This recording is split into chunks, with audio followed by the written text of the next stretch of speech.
There's a lot of controversy now being trying to be built up in this fight, and I feel like I don't know if his camp is putting this out there, but so now and this, I mean, my guy Florio put this out there on a blog, and I keep seeing it in the comments. The only reason I'm bringing it up, but now they're bringing up this. I don't have my glasses on. I can't see nothing. Oh no, I'm gonna He put. knocked out Edgar Berlanga, my people. This is what the people are saying. A lot of people hit me up saying that, and I had to look it up. They said, Mr. Suspicious, things are looking too suspicious under those hand wraps. And when I look at them, they look a little too perfect after 5 rounds of fighting, and he never cut them off. You're supposed to cut off your hand wraps, and they're supposed to check him at least. They never checked them. I saw them cut off the gloves, take off the gloves. As soon as he did that, he hugged somebody else. If you want to watch the post-fight, go watch the post-fight. You'll see he didn't get those checked immediately, my people. And you can tell the way Canelo called him and the way he reacted with Canelo was way different. When he got caught with a left hook by him, look how he reacted. His eyes was rolling to the back of his head every time, my people.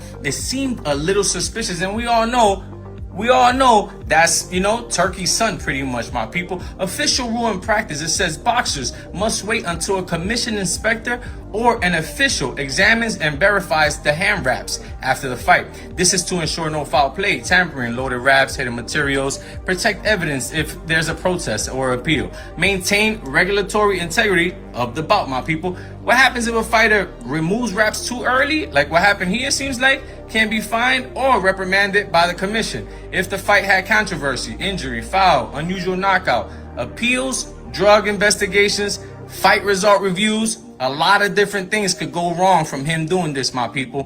What a boxer should do after the fight: go to their corner with their gloves still on.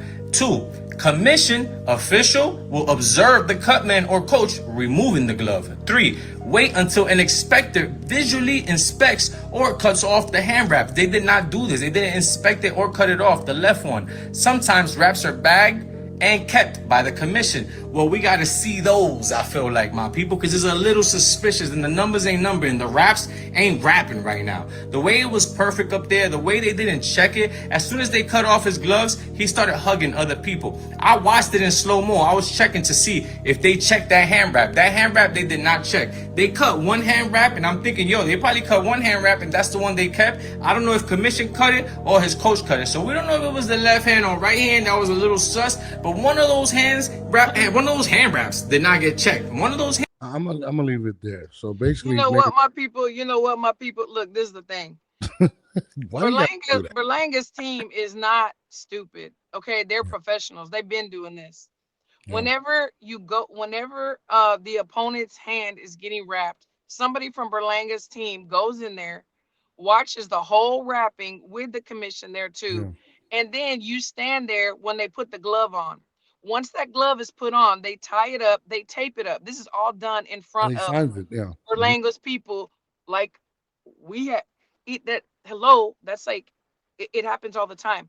So there is no way today, after all of the things that happened in the 90s and whatever, that the same shit's gonna happen. People are always looking with these conspiracy theories. Too perfect hand wrap after the 5th round. Are you kidding me? If you have a professional cut person that is a really good hand wrapper, like we have, like my husband is the best, that shit ain't moving. It's not moving. People kill me with this stuff. It's funny. He's gonna call out every single rule. Okay. I mean, listen, I didn't believe it either. Shout out to my guy Flora. I fuck with his stuff, but I mean, listen, a lot of this stuff is clickbait. A lot of this stuff is to create controversy, and again, Edgar has a lot of people that really support us. I see a lot of people talking about the hand. I'm probably going to hear it from other people. But I'm going to be honest, and I want to bring up the Canelo thing. And this is something that irks my soul when people were like, well, Canelo didn't do this, and he took it from Canelo. Well, you got to remember also, he wasn't engaging with Canelo. I said he lasted all those rounds with Canelo, and you think that Canelo's going to beat Bud? I did say that. And No, I'm talking about him saying basically the effect of Canelo hitting him and not. And that's completely different. If you look at the approach when he fought HAMZA as opposed to Canelo, he was on the ropes most of the time against Canelo. He was literally not trying to fight him like that. And when you fight defensive, you're going to be more prepared to take punches. He was trying to actually fight HAMZA. Yeah, and that's why he was caught so openly. That was a mistake. I mean, he was one of bang with him a little bit. And It's different, and people understand, like, he didn't fear. I don't think he feared HAMZA. I think he maybe underestimated his power. With Canelo, yeah, he sure. kind of was in a bigger moment, and he kind of used the ropes and stood back. He wasn't as aggressive until later when he realized, okay, maybe I could take the punch. But it was a completely. He was trying to get inside, and HAMZA was. Yeah. He was in the middle of the ring, and, Yeah. and he got caught out there. And you know, listen, HAMZA got power. What did he had? He 17 straight does. knockouts or something Yeah, like that. and he did exactly what he needed to do. He can box and he has power. He looks great. No, he did. And listen, man, I'm gonna say this, and I think the hands wrap thing is not going to uh, catch steam. I think it's going to be, of course, conspiracy theories and whatnot. But Of course. again, with the Margarito situation was completely different, and they tested it and they found out it was plaster, whatnot, whatever the hell it was. Um, They weren't completely watching different as situation. closely, obviously. Now they are. Yeah, They yeah. don't they watch very closely, trust me.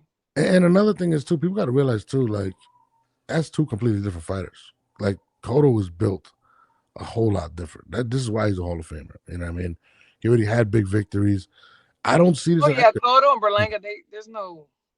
Yeah, and I'm gonna be honest, man. I don't see Edgar really bouncing back from this at all. And again, it's unfortunate, but I will say this about Edgar: he should be proud of himself in regards to where he got, how much money he made. Um, and most guys don't get the opportunities he got. To be honest, Right, for real. Yeah, you his know, management team is amazing. I don't know. Kevin Conley did a hell of a job. They did a great Yeah. job, and I just feel like right now, I hate to count people out, but I don't think his skills. And then another thing, people are gonna say, "Oh, can he go up to 175?" I don't think so. I mean, you're gonna face guys that hit harder. Yeah, I that wouldn't be mean, smart. if let me ask you, what would you do if you were his camp at this point? The thing is this, it's very hard to tell a boxer that enough is enough because they want to box, they want to fight, they're fighters, they have fighting hearts, and minds. The only thing you can do is really support them and try to keep them from getting seriously hurt. Because if you decide that you're like, you need to stop, and if you don't stop, I'm going to stop, they're going to go with somebody else that's going to really use them and really take advantage of them. So, I believe he has a good team that cares about him, and you just really have to see what's being offered so you can protect them the best way that you can. And you know what plays in my mind too, when somebody takes that devastating of a loss and takes a beating like that, it's very hard to recover from that. It is mentally too, and I know he went to the hospital after. I don't know what the status was on that or anything like that, but I think he was hurt. Oh no, he was definitely. I mean, you've seen it when he fell Yeah, the first time, and yeah, he does this thing where he pounces his gloves to let people know he's okay. I yeah, seen his eyes. I was like, oh, he's done. Like, he's finished. Like, yeah. He didn't look good. yeah, he didn't look good, I and hope he's okay. I hope he's okay. yeah, I mean, shout out to his wife holding him down, picking his head up when she was Absolutely, holding absolutely. him down. She's a good Shout wife out to to his whole do. team. But I just feel like it wasn't what it was.